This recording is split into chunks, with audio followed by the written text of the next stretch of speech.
Ici, on a fait une entrée d'autoroute. Je suis toujours sur une autoroute. Là, il y a des sorties encore en contre. Il y a des sorties d'autoroute de temps en temps. Mais moi, je sors pas. Je continue tout droit.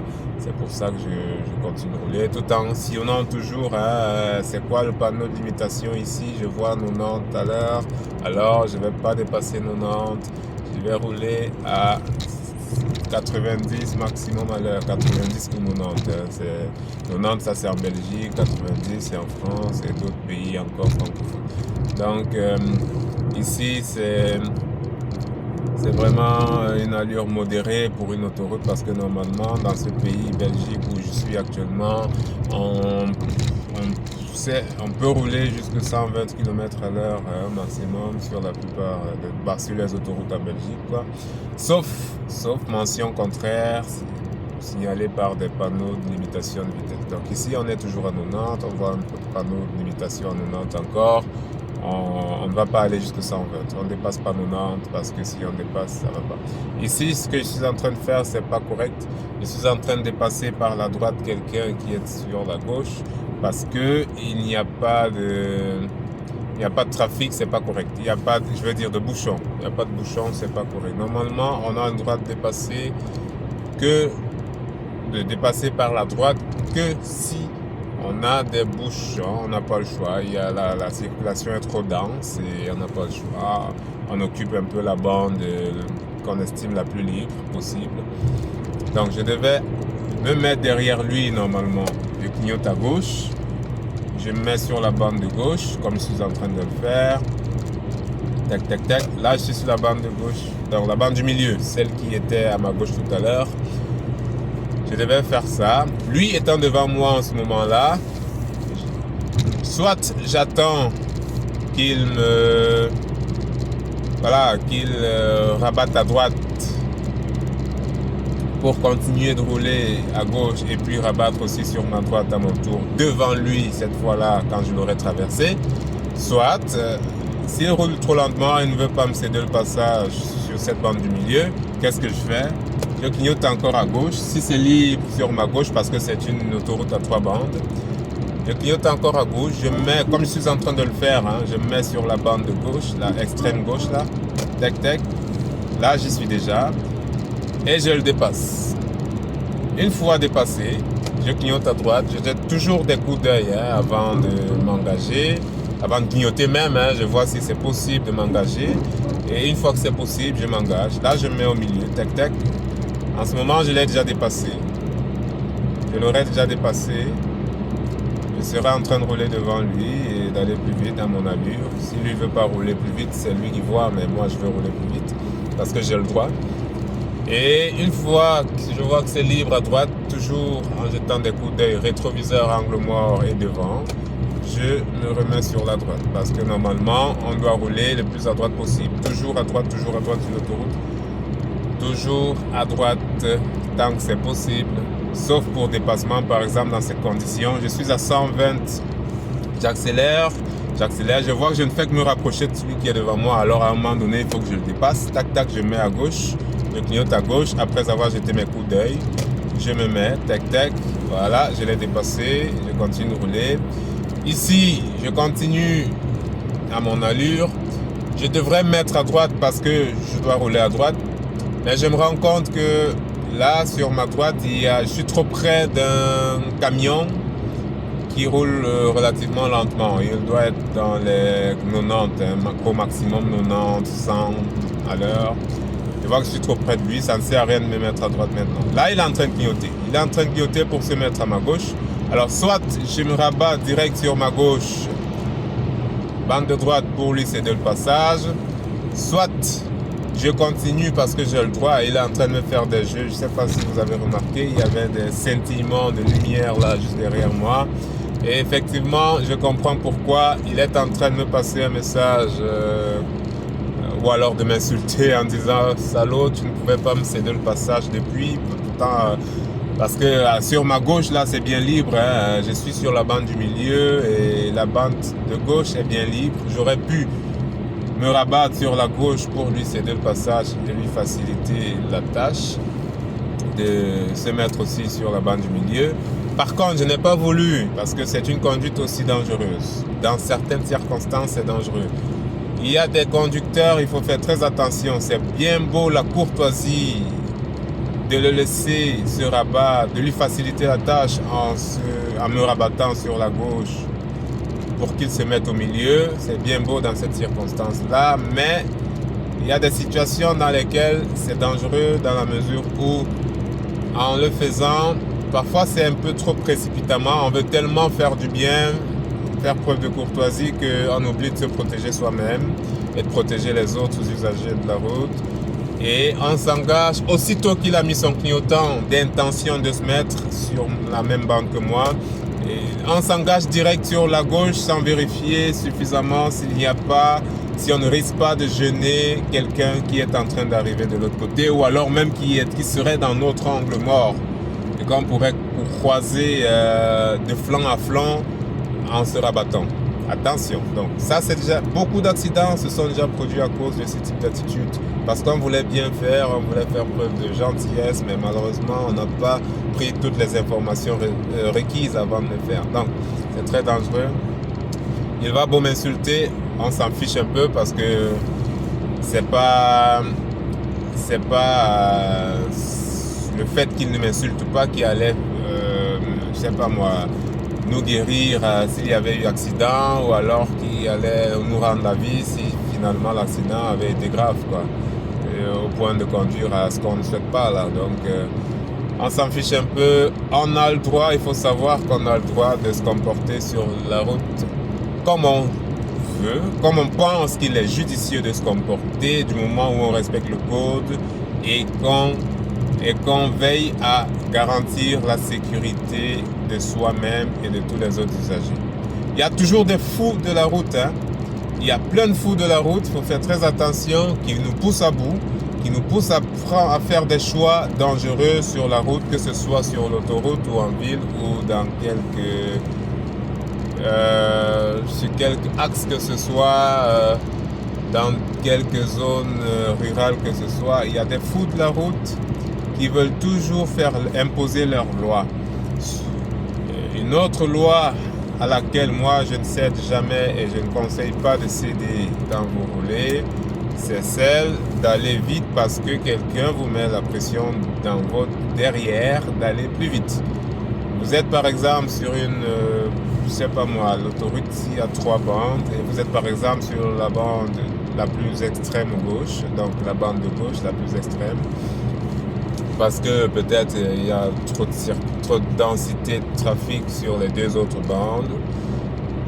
Et puis il y a quelqu'un qui arrive à toute allure, il vous fait des appels de phare à distance, à environ 500 mètres déjà, vous voyez, il vous fait des appels de phare, vous voyez qu'il vient vraiment à vive allure, vous le voyez dans votre rétroviseur. Et tout ça pour que vous vous rabattiez dès que possible, je dirais même pas dès que possible, que vous rabattiez tout de suite, que vous trouviez un moyen de vous rabattre et de lui céder le passage, peu importe si vous avez moyen de le faire en toute sécurité ou pas. Lui, son problème, c'est qu'il veut passer. Il ne veut pas ralentir, il ne veut pas s'arrêter, il veut juste passer. Donc, cédez-le lui. Comme si c'était en fait son père qui avait construit cette route, ou alors sa grand-mère. Donc, c'est quelque chose que moi, je hais tellement parce que ça a déjà conduit à pas mal d'accidents. Et malheureusement, ça ne sert pas de leçon à beaucoup de personnes. Et donc, ce qu'il faut faire dans ce cas-là, c'est garder son sang-froid, ne pas paniquer. Se dire que, de toute façon, il ne va pas venir vous rentrer dedans parce que lui aussi, il tient à sa vie, sauf si c'est quelqu'un qui ne sait plus ce qu'il fait sur cette terre et qui ne cherche que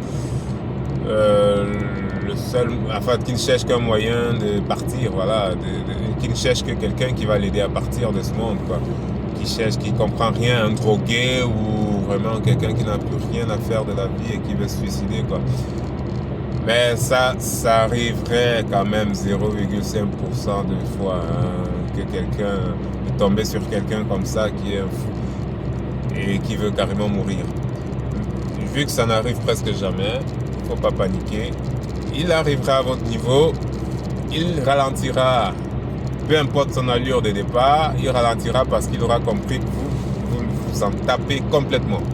Il aura compris que vous, ça ne vous fait rien du tout, ça ne vous fait ni chaud ni froid, ça vous laisse à 37 degrés. Et il n'a qu'à ralentir et attendre que vous lui cédiez le passage quand vous aurez estimé que c'est nécessaire. Donc, d'autres vont klaxonner pour dire mais qu'est-ce que tu fous devant moi, dégage. Mais si vous vous sentez pas dans la possibilité de vous rabattre pour céder le passage en toute sécurité, ne le faites pas. Faites-le quand vous savez que vous pouvez le faire en toute sécurité. Par exemple, quand c'est libre sur votre droite et que vous pouvez vous rabattre sans danger, sans aucun risque sur la droite. Moi, c'est ce que je fais. Et moi, je conseillerais de le faire aussi parce que, d'une part, ça sert de leçon à ceux-là qui se croient tout permis sur la route, avec un peu de chance. Ça, c'est pas toujours le cas, mais avec un peu de chance.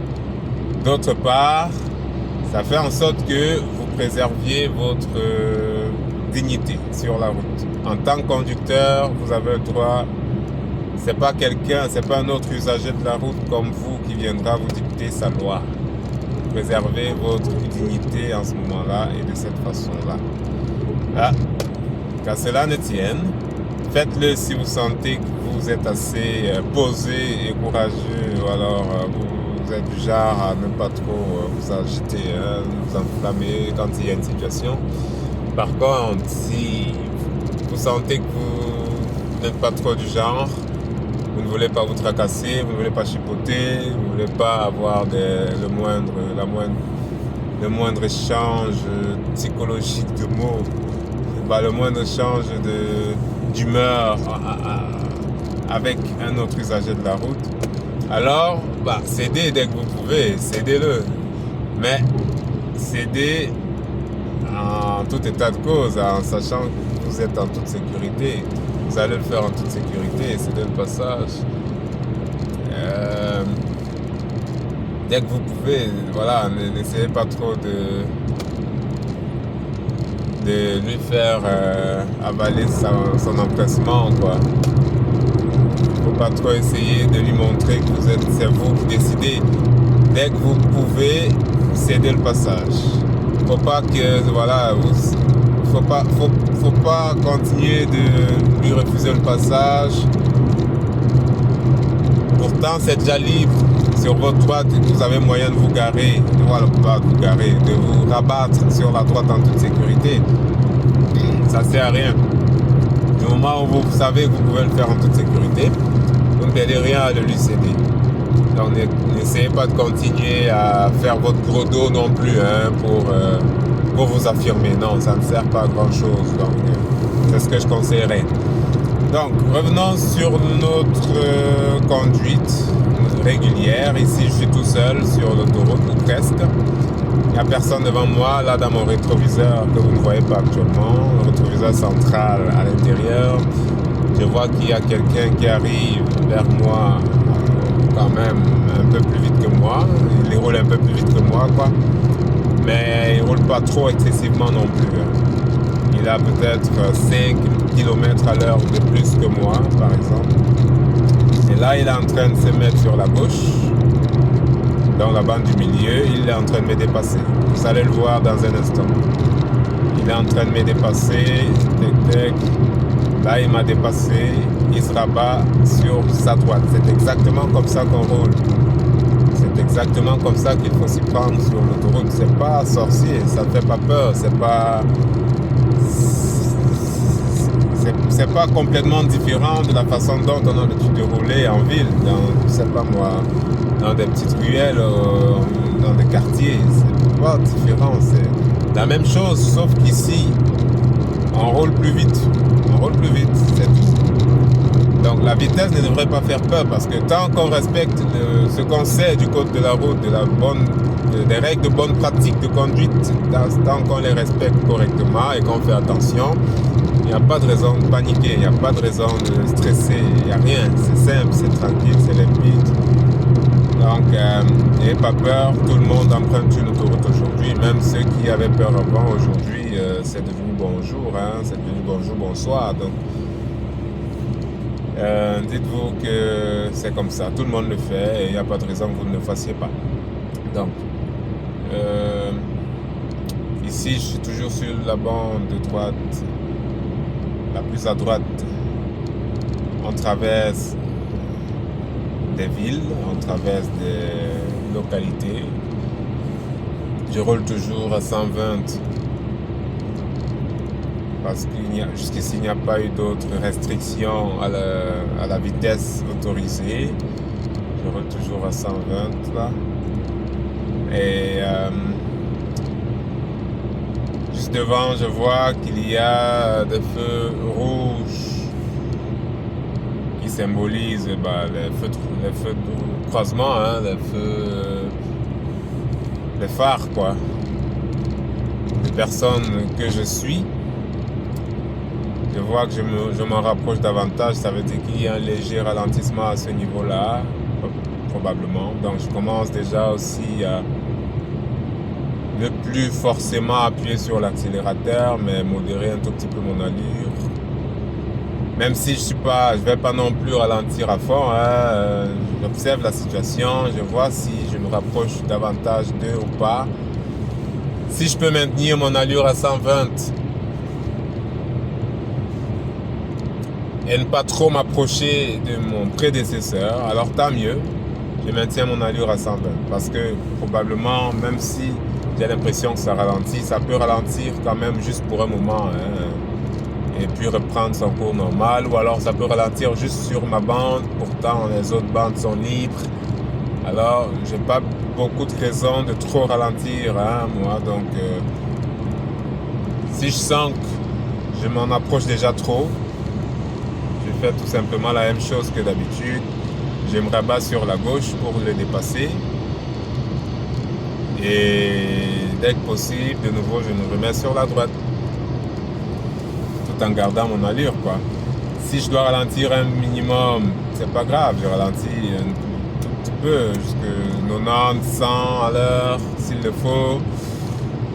Et puis, dès que je sens que je peux, j'accélère de nouveau, quoi. Donc ici, les conditions de roulage ne sont pas les meilleures. C'est la nuit, il pleut un tout petit peu. Voilà, vous avez constaté par exemple qu'il y a des balais d'essuie-glace qui commencent à nettoyer le pare-brise. Et là, j'approche un camion, il est trop lent. Je guette sur ma gauche, je vois qu'il y a quelqu'un derrière, mais il est un peu loin de moi. Alors, je peux me rabattre sur la gauche, tac tac, tout en dépassant le camion. Je dépasse le camion, tac, tac, tac, je l'ai dépassé. Voilà, le mec qui était derrière moi, le voilà encore juste derrière, on voit ses phares. Bah oui, vous ne voyez pas, moi je vois dans mon rétroviseur. Et maintenant, je voudrais bien me rabattre sur la droite, puisque j'ai dépassé le camion. Par contre, je vois que devant, il y a quelqu'un. Il y a quelqu'un qui roule pas si rapidement que ça non plus et que je vais probablement dépasser dans quelques secondes. Alors, je me dis que voilà, d'aucuns feront ça. Ils se mettront sur la droite, comme je suis en train de le faire, tac, tac, tac, tout en continuant d'approcher le mec qui est devant. Et une fois qu'il serait assez proche de lui, il se remettrait sur la gauche pour le dépasser, comme je vais le faire dans un instant. Donc, voilà, je suis en train de m'en approcher. Je me mets sur la gauche, c'est ce que beaucoup font. Hein. Moi, voilà, c'est ce que demande le code de toute façon, mais parfois, ça ne sert pas beaucoup à grand chose de le faire, il faut être réaliste. Le code, c'est une chose, c'est de la théorie, mais après, il y a des circonstances de roulage dans lesquelles la théorie appliquée à la lettre, c'est un peu ridicule. Parce que tu ne vas pas te rabattre sur la droite juste pour 2 secondes. Hein. Ça ne sert à rien. Ça ne sert absolument à rien. Il vaut mieux rester sur sa bande. Ça, c'est mon avis. Hein. Le code de la route vous dira non, il faut se rabattre s'il le faut, dès que possible.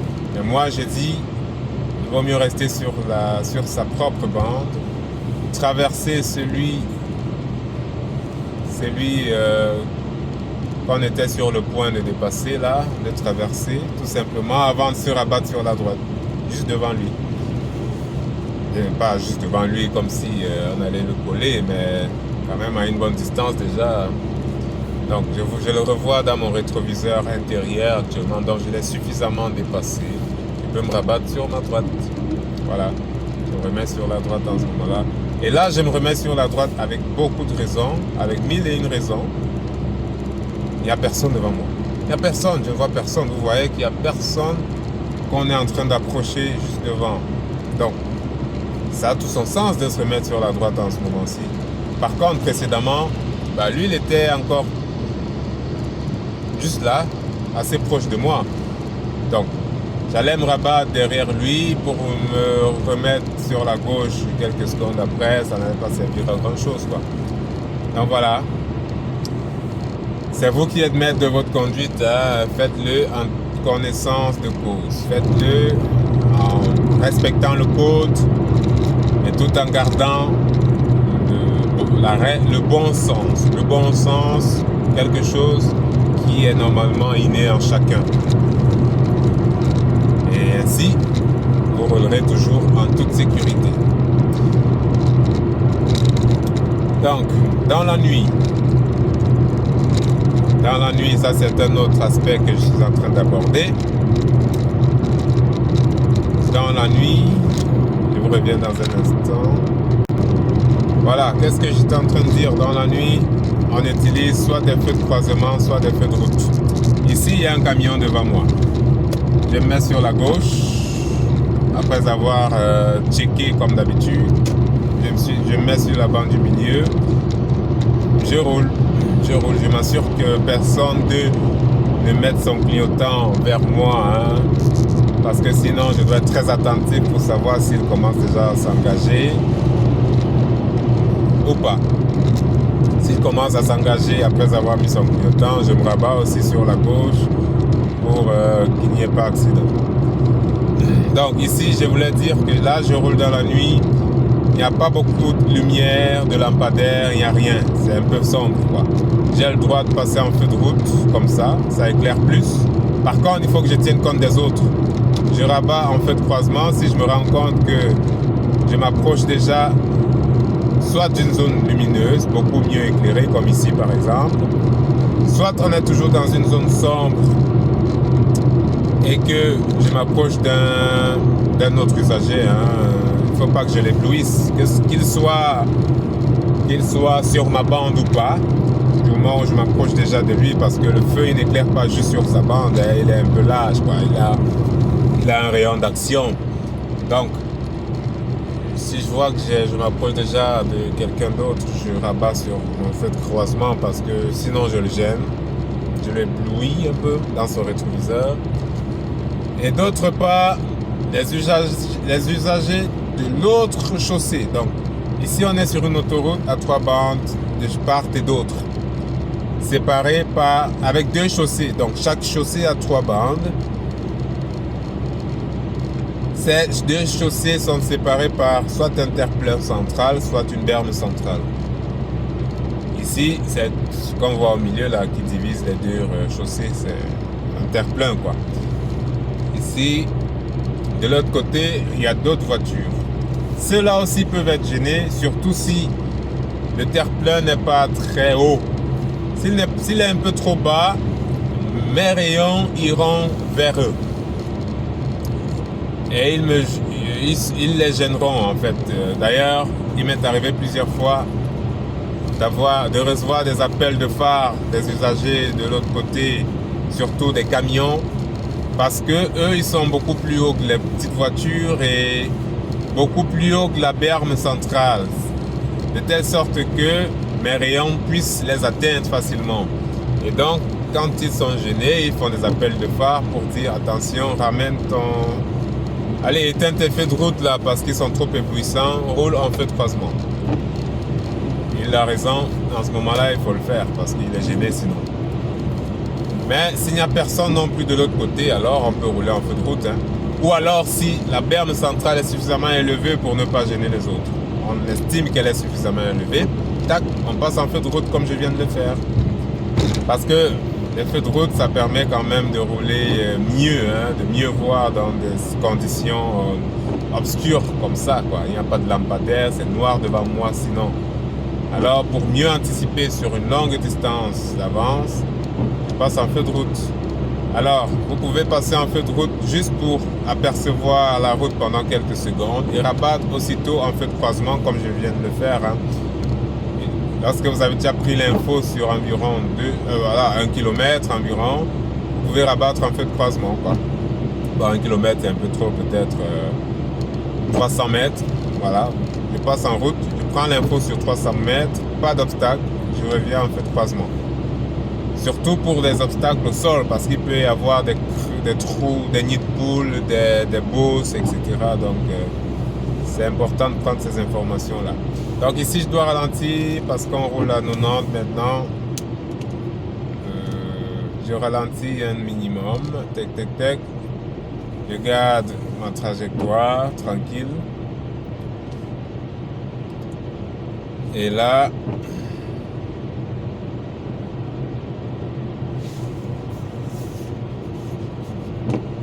je continue de rouler. Donc voilà, ici par exemple, ça devient un peu plus clair parce qu'il y a des lampadaires. Une zone relais en feu de route. Hein. Je remets mes feux de croisement tout simplement. Et il faut. Bon là, la météo se gâte parce que il pleut un peu plus vite.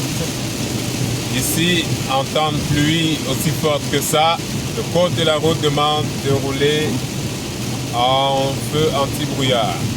Alors, moi, je vais allumer mon anti-brouillard. Tac. Chacun sur son véhicule doit savoir où ça se trouve. Certains véhicules n'ont que des anti-brouillards arrière, comme le mien par exemple. Mais beaucoup d'autres ont des anti-brouillards avant et arrière. Donc, c'est pas grave. Seul l'anti-brouillard arrière est obligatoire sur les véhicules. Donc, si vous n'avez pas en avant, c'est pas grave. Et les constructeurs d'automobiles le savent. Du coup, ils se permettent d'en prévoir ou pas. Là, il fait très très mauvais. J'ai plus une bonne vision sur ma devanture. Je roule beaucoup plus lentement que tout à l'heure. Si je suis pas à plus de 100 km à l'heure, parce que c'est déjà la nuit et en plus avec cette forte pluie, je ne vois pas très bien, je ne parviens même plus à identifier clairement les bandes sur la route, quoi. Donc il y a quand même des gens qui se permettent d'aller beaucoup plus vite encore, mais c'est pas grave, c'est eux qui voient, hein. Ils peuvent le faire s'ils estiment que voilà, leur véhicule le permet et leur activité visuelle également. Mais moi, j'estime qu'il faut que je ralentisse. Là, il y a quelqu'un qui s'approche. Je vais me rabattre sur la gauche. Parce que sinon, je l'approche de trop près. Je me rabats sur la gauche, tac, en étant très prudent. Parce que la visibilité est vraiment mauvaise, malgré les phares. Maintenant que je l'ai dépassé, je me rabats sur la droite. Je me remets sur la droite, tac. Toujours comme d'habitude, hein, c'est pas parce qu'il pleut que la façon de rouler va changer. Sauf par exemple le dédoublement de prudence et la réduction d'allure, hein, qui sont très importants. Pardon.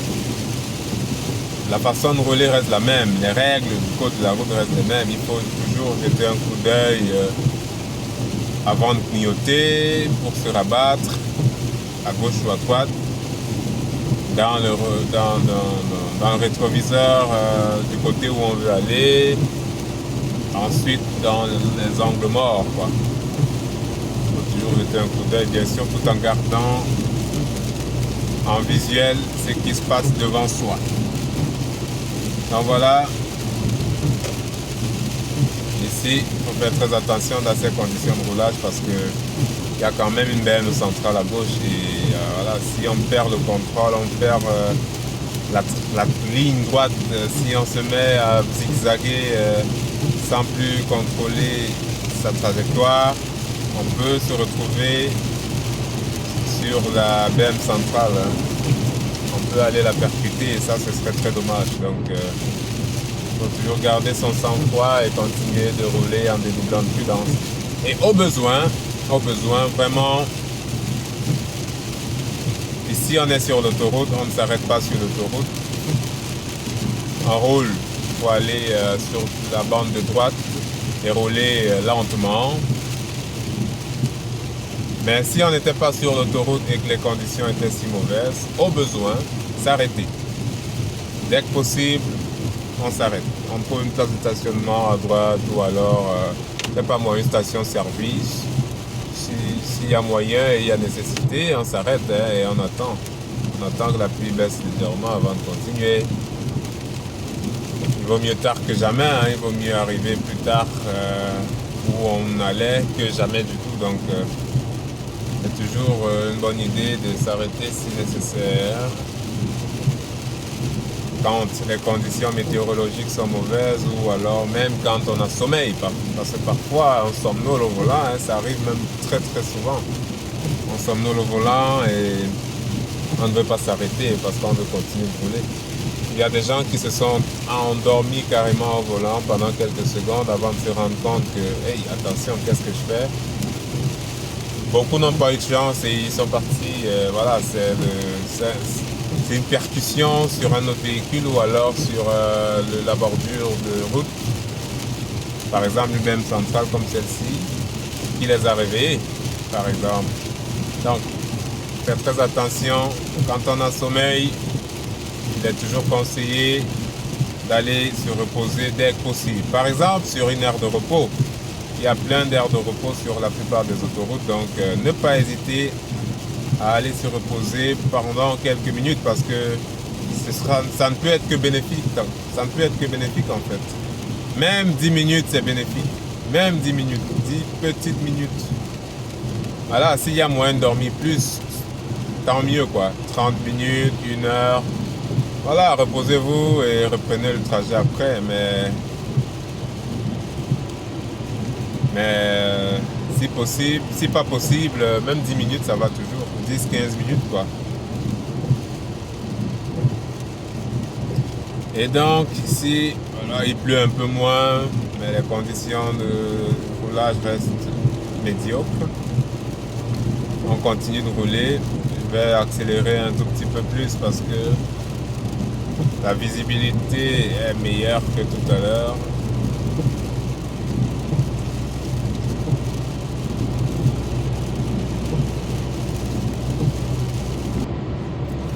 Donc maintenant, on va passer à une séquence de changement d'autoroute. Il y a ce qu'on appelle des échangeurs sur des autoroutes. Ce sont des rencontres entre plusieurs autoroutes, donc des zones de la route ou alors des autoroutes qui constituent une transition d'une autoroute à une autre. Par exemple, de l'autoroute E50 à l'autoroute E51, par exemple. Ou alors à E410. Je dis n'importe quoi. Ça peut être appelé n'importe comment. Ici, dans environ 1,5 km, je vais devoir changer d'autoroute. Pour cela, il faut tout simplement que je sois attentif aux différents panneaux de circulation, aux panneaux indicateurs de direction. Les panneaux que nous voyons au-dessus de nous quand nous roulons sur l'autoroute, les panneaux bleus, et même sur la droite, hein, bien sûr, ceux aussi sur la droite sont importants. Et il y en a quelques-uns sur la BM centrale. Ça aussi c'est important.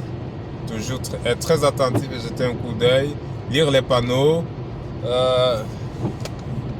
choisir les directions qui sont indiquées en fonction de là où nous voulons aller. Ici, je vais me mettre à droite parce que je prends une autoroute, une partie d'autoroute qu'on appelle Ring.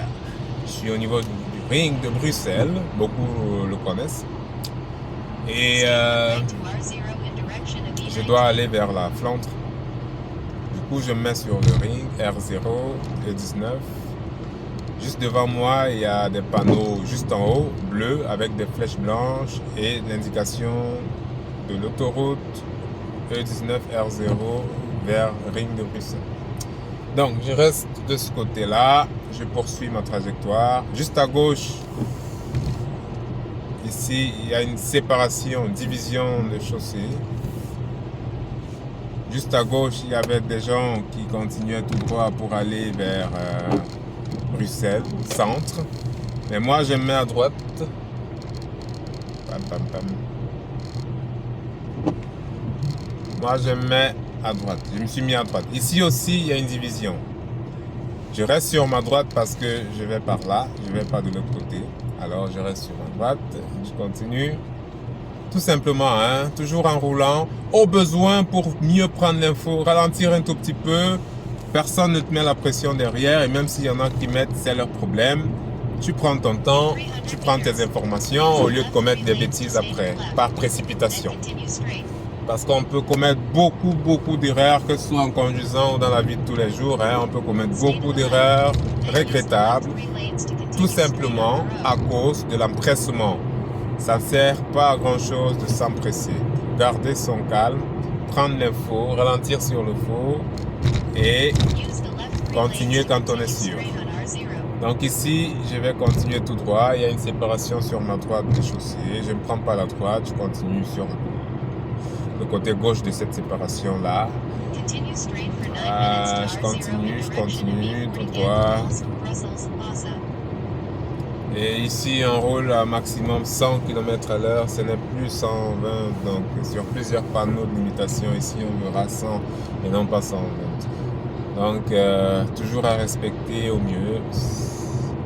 C'est déjà mieux pour la sécurité de tous, d'une part, et d'autre part, c'est mieux pour sa poche, quoi, pour son porte-monnaie, parce que ce serait dommage de se prendre une amende à cause d'un dépassement de quelques kilomètres à l'heure qui n'auront finalement même pas servi à grand chose, peut-être. Alors, voilà, ici, on continue de rouler tout droit parce qu'on sait où on va, on sait qu'on est sur la bonne route. Et si on s'est trompé, ne pas hésiter à sortir et reprendre un autre itinéraire, essayer de corriger, quoi.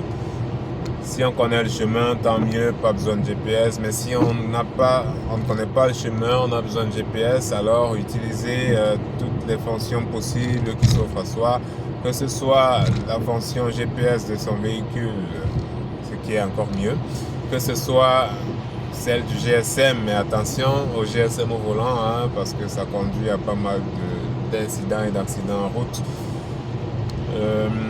Il vaut mieux toujours avoir un support de GSM sur le pare-brise ou une partie du tableau de bord en fonction du véhicule et de ses préférences. Il vaut toujours mieux avoir quelque chose comme ça pour ne pas être obligé de tenir le GSM d'une main en conduisant et de jeter un coup d'œil dessus de temps en temps, vu que c'est pas devant soi. Pourtant, si c'est sur un support, le tableau de bord il est devant soi, le pare-brise il est devant soi, et donc de temps en temps on pourrait jeter un coup d'œil comme si on jetait un coup d'œil sur la route elle-même, et ça ne pose pas beaucoup de problèmes, quoi. C'est pas trop dangereux. Et au mieux encore, si on n'est pas seul dans la voiture, mais on est avec quelqu'un qui peut nous aider à trouver l'itinéraire. Donc un adulte, pas forcément un enfant de 3 ans, hein, parce qu'il ne saurait rien faire. Alors tant mieux, on peut toujours se faire aider par cette personne-là, c'est encore mieux.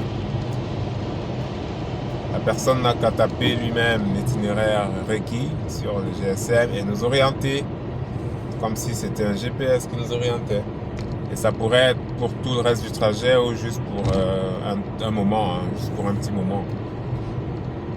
Donc, toujours garder à l'esprit la sécurité avant tout. La sécurité avant tout. On ne prend pas de risque. Parce que le risque peut mal finir. Ici, je traverse des camions. Je suis sur ma bande du milieu tranquille. Il y a des gens derrière moi. La bande de gauche est libre. S'ils ont besoin de rouler plus vite, ils n'ont qu'à l'emprunter. Moi, je ne me rabats pas sur la bande de droite parce que j'ai de camions juste tout près de moi là. Ici, j'ai dépassé les camions. Je peux me rabattre à droite maintenant. Tac, tac, je me rabats à droite.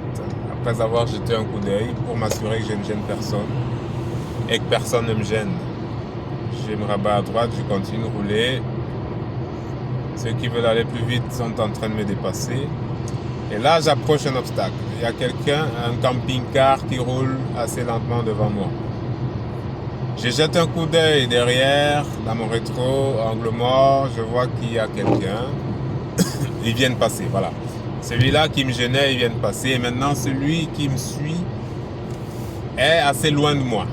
Il est sur la bande du milieu, où je veux me mettre maintenant. Et il est assez loin de moi. Je peux me mettre sur le milieu maintenant. Mais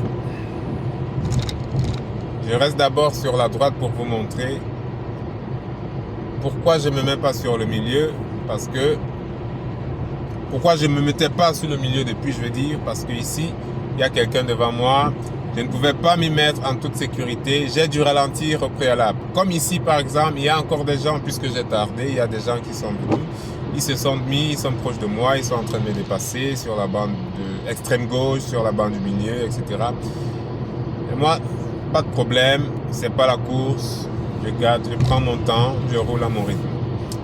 Donc, en ce moment-là où ils sont en train de s'approcher de moi de trop près, je ne peux pas me rabattre, je ne peux pas le dépasser, celui qui est devant moi, parce que si je le fais, je crée une situation dangereuse avec ceux qui sont assez proches de moi et qui arrivent, quoi. Donc, même si je dois rouler à 90, et si je suis dans cette circonstance-là, je peux rétrograder, je peux réduire mon allure à 80, 70 s'il le faut, pourvu que je continue de rouler en toute sécurité. C'est pas parce qu'on a demandé de rouler à 90, c'est maximum 90, hein, c'est pas minimum, c'est maximum. Donc c'est pas parce qu'on peut rouler à 90 maximum que je dois quand même rouler à 90, même s'il y a quelqu'un devant moi, comme je le disais tout à l'heure, quoi. Donc, je prends l'information partout. Devant moi, il y a quelqu'un qui roule lentement. Je dois réduire mon allure. Juste à gauche, je vais me rabattre, je vais le dépasser, je vais dire, en même temps sur la gauche. Mais il y a des gens qui m'approchent de près. Qu'est-ce que je fais? Je réduis mon allure, j'attends que ces gens-là passent. Et une fois que je sens que c'est possible, je me rabats, comme maintenant. Tac, clignotant gauche. J'ai déjà jeté des coups d'œil partout. Je me mets progressivement. Je ne braque pas brutalement le volant parce que ça ne sert à rien. C'est d'abord inconfortable et en plus, c'est dangereux. Je ne braque pas brutalement le volant. Le volant, il obéit. La voiture obéit au volant au millimètre près. Je veux dire, au millidegré près, quoi. Même comme ça n'existe pas, millidegré. Mais je me permets quand même de le dire. Millidegré. Voilà. Tu braques juste ton volant, juste un tout petit peu, que les roues, elles ont déjà obéi. Donc, tu n'as pas besoin de braquer trop, quoi. Il faut sentir son véhicule et braquer proportionnellement à ce qu'on veut faire, quoi. Il ne faut pas braquer plus que ce dont on a besoin. Donc, je me rabats comme si je continuais de rouler en ligne droite, mais je me rabats quand même parce que j'ai braqué juste légèrement mon volant, quoi. Et voilà, le résultat est fait. Je me suis mis sur la gauche et puis je suis revenu sur la droite. Voilà. Devant, il y a un autre ralentissement. Il y a un camion, mais il est encore assez loin de moi, donc je peux rester sur ma droite. Il y a quelqu'un qui est en train de me dépasser à gauche, c'est pas grave, on ne sait pas la course. Même si lui il roule à 130, pourtant on doit rouler à 100. Voilà, c'est lui qui voit, c'est son problème. Moi, je continue de rouler à mon allure raisonnable. C'est pas parce que c'est pas parce que on a tous presque les mêmes voitures ou alors les mêmes capacités potentielles d'accélération, plus ou moins, on va essayer de rivaliser en route. Ça sert à rien. On ne se connaît même pas et donc il n'y a pas besoin. Même si on se connaissait, il n'y a pas besoin. Là, juste devant, j'aperçois de loin un obstacle. Une flèche qui demande de se rabattre sur la gauche. De ne pas continuer de rouler sur cette bande de droite. Alors, je me rabats sur la gauche comme l'a fait le camion avant moi. Et c'est parce qu'il y a des travaux ou un accident sur la droite ou quelque chose comme ça que ils ont mis un petit barrage, quoi. Une fois que j'ai traversé ça, bon, si je veux, je me remets sur la droite. Et je devrais. Je me remets sur la droite parce qu'il y a moyen en toute sécurité. Il y a moyen en toute sécurité. Et d'ailleurs, tant mieux pour moi parce que dans 700 mètres, je sors de cette autoroute-ci. D'après les panneaux que je vois, je dois prendre les deux bandes de droite pour sortir de cette autoroute-ci et me mettre sur une autre autoroute. Donc c'est un échangeur. Grand Bigard. Donc, je suis sur l'une des deux bandes de droite. Je me suis mis sur la droite, je vais tout droit. Je continue. Et juste devant, il y a un autre changement de direction. Si je reste ici, je vais à As, mais je ne veux pas aller là-bas. Je continue. Je vais dire, si je me mets encore plus à droite, je vais à As, mais je ne veux pas aller. Je continue sur ma bande actuelle. Tout droit. Pour me rendre dans la zone flamande de...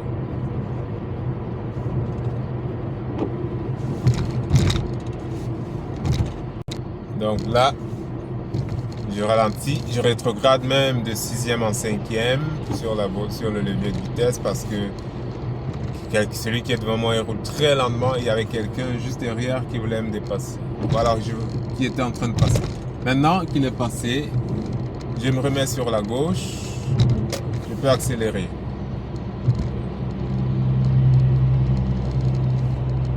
Voilà, maintenant c'est libre devant moi, je peux accélérer, j'accélère. Mais je suis dans un virage, inutile de repasser en 6e maintenant. Je suis dans un virage, je reste en 5e. Et de toute façon, je vais me réengager dans une autoroute tout de suite parce que je suis en train de faire l'échangeur. Voilà, l'autoroute est juste devant moi. Pardon. Maintenant, je vois que c'est libre devant moi, j'accélère, tac. Je dois passer en 6e parce que je suis déjà à 90 plus ou moins. Là. Je ne vais pas rester en 5e, je passe en 6e, je continue d'accélérer. Et voilà, je suis déjà sur une autre autoroute où je peux de nouveau rouler à 120 km/h. Et là, j'approche un camion. Je suis déjà trop près. Je peux me remettre sur la gauche. Après avoir pris l'information, bien sûr, comme d'habitude, je me remets sur la gauche, je le dépasse. Je continue d'accélérer parce que c'est presque vide devant moi. Je continue d'accélérer. J'accélère. Sans dépasser 120 km/h, bien sûr. Faut pas avoir peur d'accélérer non plus. Hein. Quand on décide de rouler un véhicule, de conduire un véhicule, on doit se dire que c'est pour aller vite. Parce que sinon, on n'en a pas besoin. Sinon, on n'a pas besoin de véhicule, quoi. Si on ne veut pas aller plus vite que soi-même, on n'a pas besoin de véhicule. Donc, il ne faut pas avoir peur de la vitesse. Et au moment où il n'y a personne devant soi, on peut accélérer. Donc ici, je m'approche de quelqu'un, il est trop près. Je vais me rabattre à gauche. Je mets à gauche, tac, comme d'habitude, après avoir pris l'information qu'il faut. Une fois dépassé, je me remets sur la droite. De toute façon, lui aussi, il a compris qu'il me gênait et il s'est remis sur la droite. Donc ma bande du milieu reste libre, quoi.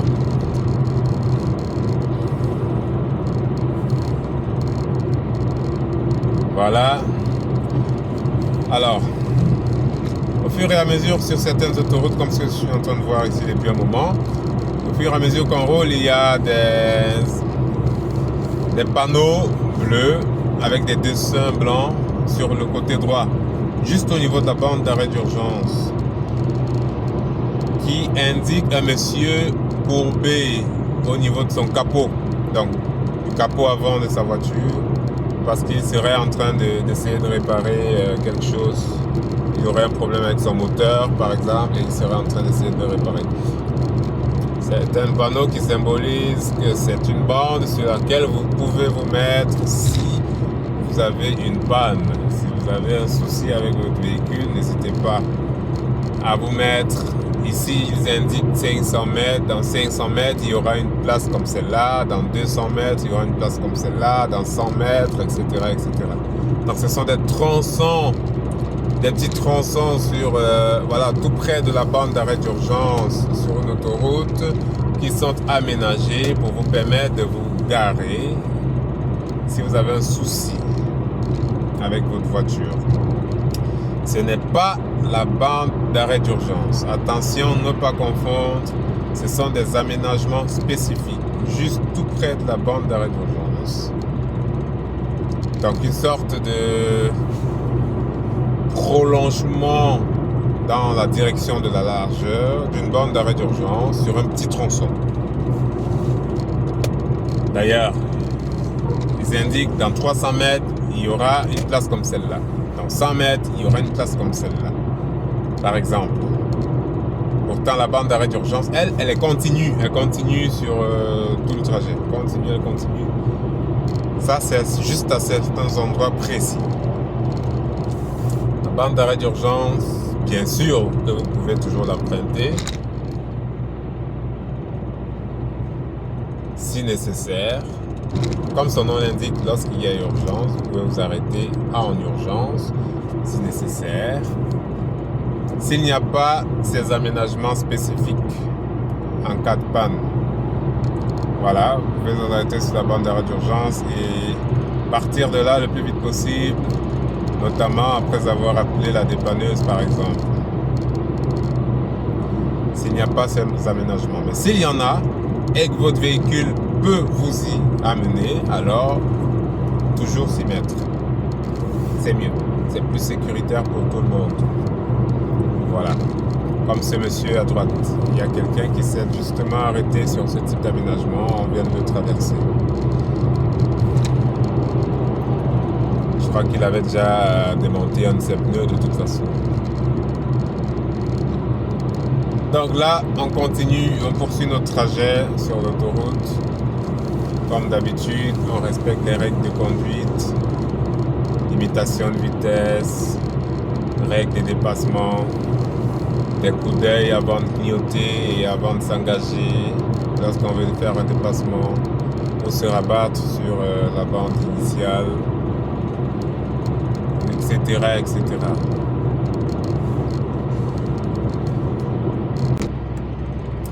Et je rappelle que les panneaux qui indiquent ces aménagements pour véhicules en panne ne sont pas forcément les mêmes partout. Ils ne ressemblent pas forcément à la même chose partout. Et même dans le même pays, d'un tronçon à un autre, c'est pas forcément le même. Hein. Tout à l'heure, d'ailleurs, j'ai rencontré un autre panneau qui signifiait la même chose, mais qui n'était pas celui qu'on a vu précédemment avec le monsieur sous son capot. Ici, il s'agissait d'un panneau toujours de la même couleur, bleu, avec des dessins blancs. Mais ces dessins, c'était une sorte de bande d'arrêt d'urgence, un morceau de bande d'arrêt d'urgence avec sur la droite cet aménagement représenté. Et sur lequel on a écrit SOS. C'est pour dire, sur cet aménagement, vous pouvez vous arrêter en cas de nécessité, en cas d'urgence, en cas de détresse, quoi. Vous pouvez vous y arrêter. Mais pas sur la bande d'arrêt d'urgence. Tant qu'on a prévu cet aménagement-là, il vaut mieux l'occuper. De temps en temps, je rencontre également des panneaux de signalisation d'un danger de glissade sur la route, donc de chaussées glissantes en cas de tombée de pluie, de verglas ou de neige. Il il faut toujours suivre ce panneau-là, comme beaucoup d'autres panneaux aussi, comme tous les panneaux d'ailleurs. Il faut toujours les prendre très au sérieux parce que ils indiquent quand même une partie de la chaussée assez glissante, particulièrement glissante. Si vous l'ignorez, il se pourrait que vous subissiez un certain inconfort finalement. Ou alors que vous perdiez un tout petit peu le contrôle de votre véhicule. Et pour ne pas que ça arrive, il faut réduire votre allure. Réduire votre allure, rester prudent et bien tenir le volant pour garder le contrôle quoi qu'il arrive. Bon, généralement, on ne le ressent même pas. On ne ressent même pas cette partie glissante là, mais ça peut arriver en fonction des conditions de la route. Ça peut arriver. Toujours les prendre au sérieux.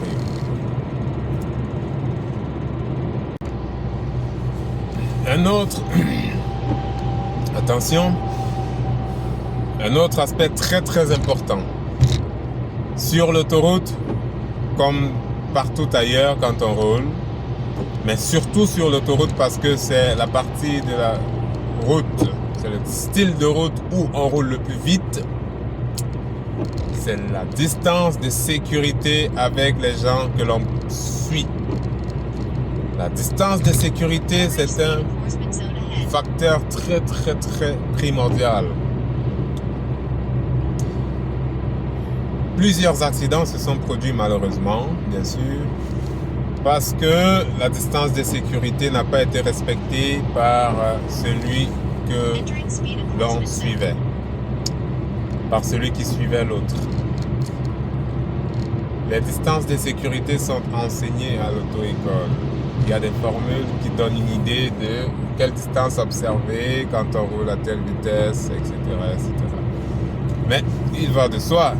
C'est de toute façon, même sans utiliser cette formule, c'est le bon sens. Hein. On le sent quand on roule. On sent qu'on approche trop. On approche de trop près le prédécesseur. On le sent. Et donc, toujours garder la bonne distance selon la vitesse ou alors l'allure qu'on a. Parce qu'il suffit qu'il fasse un freinage brusque parce qu'il y est obligé. Moi qui le suis, si je le suivais trop près et avec une allure quand même un peu trop élevée, il y a de fortes chances que je lui rentre dedans. Il y a de fortes chances. Je n'aurai pas forcément la réactivité requise pour éviter le pire, si jamais ça se produisait. Donc, pour pallier à tout ça, toujours garder une distance de sécurité suffisante. Et à l'inverse, il en va de même. C'est la même chose que celui qui précède, de toujours veiller à garder la distance de sécurité avec son prédécesseur pour ne pas être obligé de faire des freinages brusques. Donc, il en va de la responsabilité de tout un chacun de toujours garder cette distance de sécurité afin que les freinages brutaux n'aient pas lieu sur la route qui pourrait occasionner des percussions. Des percussions tout simplement dues à un excès de proximité entre une voiture et à une allure non contrôlée et un peu déraisonnable par rapport à la circonstance. Voilà. Et attention, comme je l'ai dit depuis le début, il y a des fous de la route.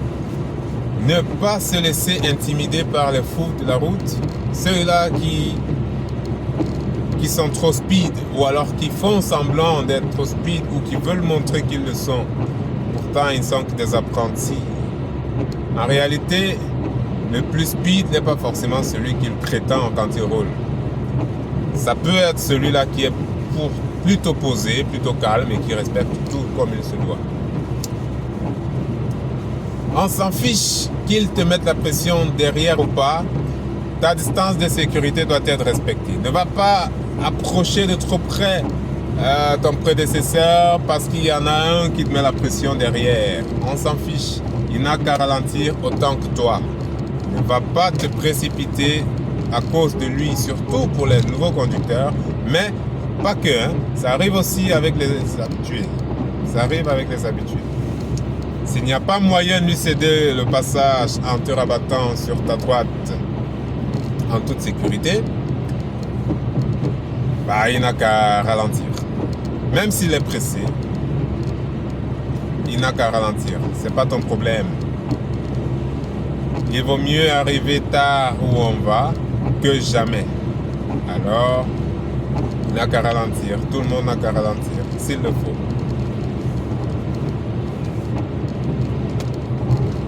De toute façon, il ne pourra rien tenter. C'est toi le maître. C'est toi qui es devant lui, qui est le maître, qui donne le ton.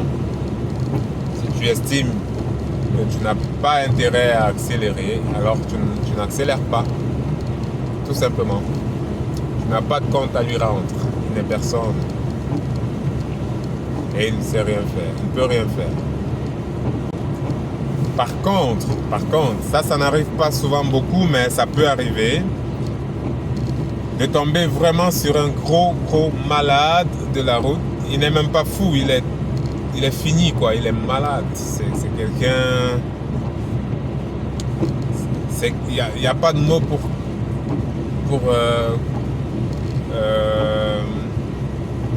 qualifier ce type de personne, ce type de mentalité.